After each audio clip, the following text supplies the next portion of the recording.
desert, not diving with Scuba. I did a bit more touring of my album that came out last year. So I did like solo album. Yeah. I did a bit of touring for that in November, like a few European shows and a few UK shows, which was very fun. And, since then been starting to do recording sessions for a new Hot Chip record, which has been a lot of fun. It's like the early days of that when we're just without any real kind of plan getting together in the studio and just jamming and making stuff, which is like kind of, as you probably know, like it's a fun part of making a record before. And be the fun bit, actually. Yeah, like before you have to make any like real big decisions about songs or anything, when you can just get lost and kind of make interesting sounds. And, you know, we get on well with each other as a group of people. So it's a very fun time. We're doing that all next week. Yeah, so that's been good. And then like a bunch of other kind of just collaborative sessions with, you know, kind of diverse different kind of musicians and producers in our studio, which I get a lot of enjoyment out of as well. You know, when as a solo producer, it's quite hard to kind of push a track over the line sometimes, isn't it? When you've got something that's 80% done and it's nice to have another person's voice telling you to keep going, that you're doing something good, or to give you a bit of, you know, a fresh perspective on something. So yeah, it can be difficult on your own. But then the opposite of having five voices and sometimes people disagreeing about the direction a track should go in, that can also be hard. But so I guess that's why I like to like do a bit of the group stuff and then do a bit of the solo stuff. It gives me a kind of balance. I've been thinking about it a lot over the last few years because I have this studio in Shoreditch that's a bit more of a kind of professional studio now, which I never had growing up. And we have a lot of bands come into this space. And so I've been speaking about this issue when I was doing the press and stuff for my last record. And yeah, as you say, you often do have voices that are loud, and sometimes those people, it's an ego thing. They like to control the direction of a track and the flow of music making. And sometimes as a producer sitting there, sometimes their voices are the most, the best voices, or the voices that you think should be heard. And other times you feel like, I don't actually think your opinion is the best, but you're shouting the loudest. And there might be, someone else in the room who actually has really great ideas, but kind of gets shouted down. So yeah, when I'm part of a group making music, I'm kind of very aware of that. Like there's part of my personality that likes to be in charge and in control as well. And I notice that about myself, that sometimes I'm trying to get my own way or whatever, but I've been trying to kind of step outside of that and just kind of listen to myself and try and, respect the other voices in the room a bit more. But it's difficult, it's a very psychological kind of situation in the studio, and I still find myself guilty of like trying to dominate sometimes when it's not the healthiest thing, I think this is a common in musicians generally speaking. Yeah. I think this is it is a highly egotistical pursuit. At the base line of it. There was a really funny thing that I saw recently where it was Rage Against the Machine, and like the BBC, it's come up on social media recently. It was like Rage Against the Machine, and the BBC invited them on and told them to do like Killing in the Name Of, but told them not to swear. And like, I just found that such a, whatever BBC executive like thought that was going to work, just really like had to really kind of think a bit more deeply about that, because it's got like, it's got "F you, I won't do what you tell me" like as the coda to the song.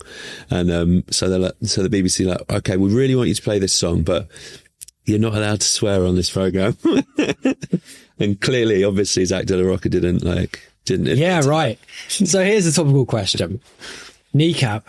Yes. To what extent are Kneecap analogous to Rage Against the Machine?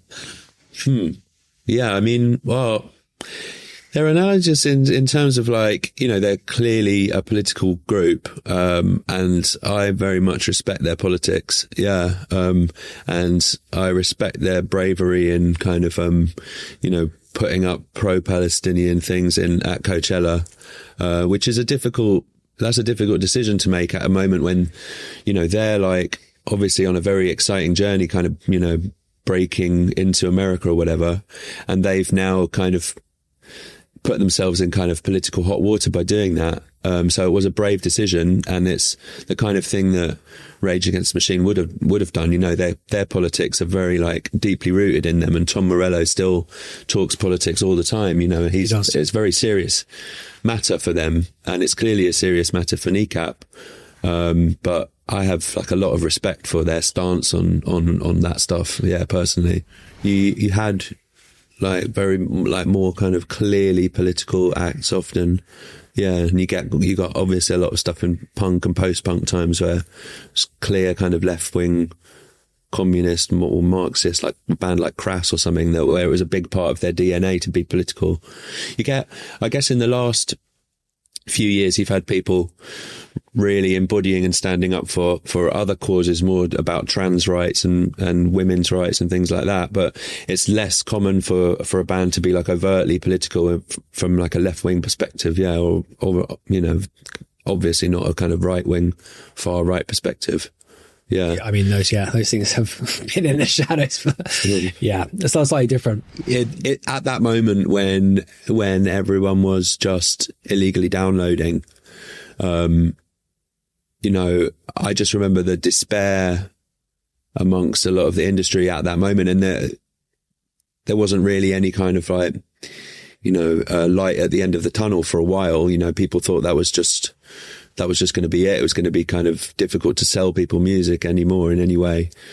And so as Spotify became a kind of more of a viable thing, you know, that felt like a bit of a kind of rejuvenation of the music industry. And obviously that has been very successful for labels. You know, labels earn quite a significant amount of money from streaming.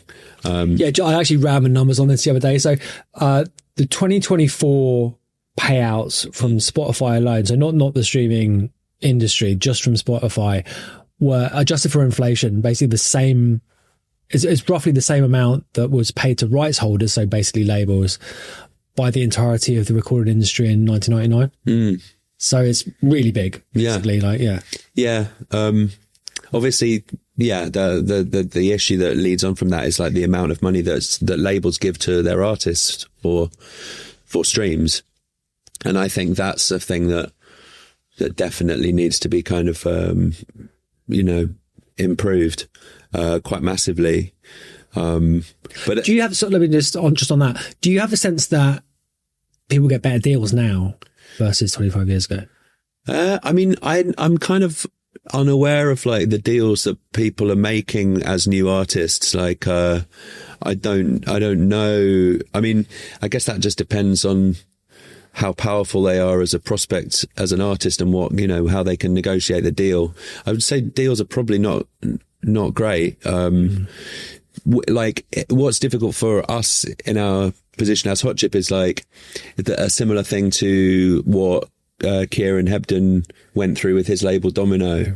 Well, we're signed to the same label Domino, and he went through this process of basically arguing with them that you know, the rates that had been agreed for streaming back when he signed, which is a, you know, historical deal from 20 plus years ago, were not fair because the costs for the label are so minuscule with streaming that more of a profit should be passed on to the artist. And streaming at that point was considered to be a kind of niche thing that was not super important. And now it's obviously like for artists, it's a massive kind of source of income. So he successfully argued with them and changed his royalty rates with the label. But we're in a similar situation where the royalty rates are pretty tiny. And I think that needs to be made much more in the artist's favor. But I don't know what new artists are able to kind of bargain and kind of ask for from labels. Okay. What if any is your experience with Ticketmaster? That's a good place to start. And like, is Ticketmaster, you know, do you have any direct experience here, like with, you know, with Hot Chip or anything like that? I mean, I'm not so involved in like the kind of dealings with them as a body. Like they've definitely kind of been involved in Hot Chip tours in the past. And I've been kind of on the receiving end of this whole this whole question and feeling kind of aggrieved at having to pay these massive kind of fees to go and see people. Yeah, I don't really know the ins and outs of like how our management have kind of dealt with them as a body. I would just more generally say that, like, even though I agree that, ideally this situation that we've been talking about of like kind of music being devalued and people kind of wanting to go and see musicians in the flesh, that hasn't really borne out in terms of like a lot of bands. Over the last like 10 years, I've seen a lot of kind of mid-level kind of indie-ish type bands actually ending up like touring a lot less than they used to because a lot of the costs have, really risen, and it's to do with Brexit and whatever. Costs within the industry for touring have really grown. So bands don't tour as much as they used to. I mean, either. let me just interrupt you to that. Say, surely that means ticket prices should be higher, right? Well, Make it viable. Well, at the same time, like for the audience to be expected to pay more is obviously like a really difficult ask, because people were going through like crazy difficulties in even paying for their heating.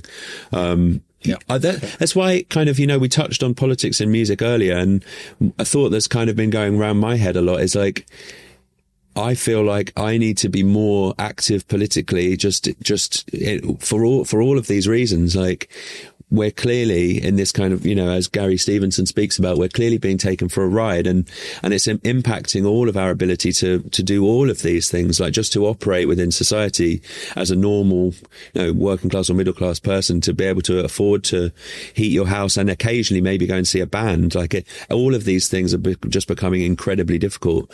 So I'm starting to feel like maybe, I love kind of going into the studio and just making music with Hot Chip, but maybe my time would be better spent like being just a bit more active politically and trying to kind of draw people's attention to all of these ideas, because our normal lives are just being made like increasingly kind of unworkable, Have you seen that materially change the kind of economics of your touring in the way that, and how has it affected your touring plans? The rest of it? Yeah, I mean, it just does. It's really, really expensive for us to be able to kind of go on tour these days, and it's partly like because we're, we have a certain level of comfort touring. We bring like a fair number of like crew members with us, and quite a lot of like stupidly heavy, massive synthesizers and equipment, which clearly we could cut back on, and we may need to in the future. But we love to put on this kind of fairly extravagant live show where there's a lot of musicians on stage, there's a lot of technicians, and there's a lot of equipment, and we love to play that show.